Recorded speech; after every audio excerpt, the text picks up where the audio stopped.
ओम नमो भगवते वासुदेवाय। इस साल रमा एकादशी व्रत 28 अक्टूबर को रखा जाएगा। इस दिन भगवान विष्णु की पूजा की जाती है और फिर उनकी कथा पढ़ी जाती है। रमा एकादशी व्रत कथा इस प्रकार है। भगवान कृष्ण ने कहा, हे युधिष्ठिर, कार्तिक मास की कृष्ण पक्ष की एकादशी का नाम रमा है। इसकी कथा ऐसे प्राचीन काल में मुचकंद नामक एक राजा सत्यवादी और भगवान विष्णु का परम भक्त थे। सत्यवादी राजा मुचकंद की एक पुत्री थी जिसका नाम चंद्रभागा था।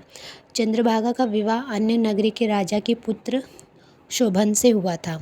राजा मुचकंद हर साल एकादशी का व्रत रखते थे।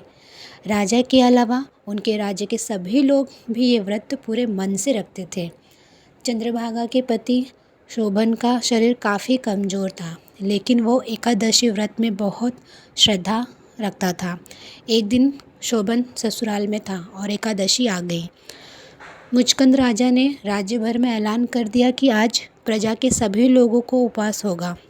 उसने कहा कि हाथी, घोड़ा और ऊँट को भी अन्न नहीं देना। राजकुमार शोभन मुनादी सुनकर पातित्व के पास गया और कहा कि मैंने उपवास किया है और निश्चित ही मृत्यु हो जाएगी।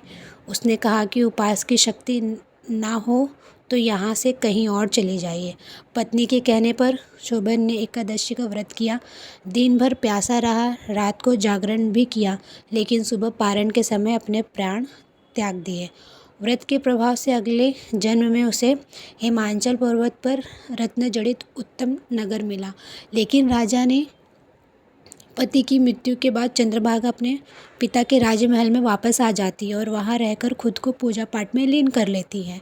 एक दिन मुचकंद राजा के नगर का एक साधु वहीं पहुंचा। चंद्रभागा का पति राज्य करता था। साधु ने उससे पूछा कि इतना पुण्य कैसे मिला। इस पर शोभन ने सभी कहानी बताई। शोभन ने साधु से कहा कि यह राज्य अभी अध्रुव है और इसे ध्रुव करने की शक्ति मेरी पत्नी में है। साधु ने वापस आकर चंद्रभागा को सारी कहानी बताई और ये बात सुनकर चंद्रभागा को बेहद प्रसन्नता हुई और वो शोभन से मिलने के लिए जाती है। चंद्रभागा शोभन को सारी बात बताती है, जिसके बाद दोनों साथ में खुशी खुशी रहने लगते हैं। ओम नमो नारायण। ओम नमो भगवते वासुदेवाय।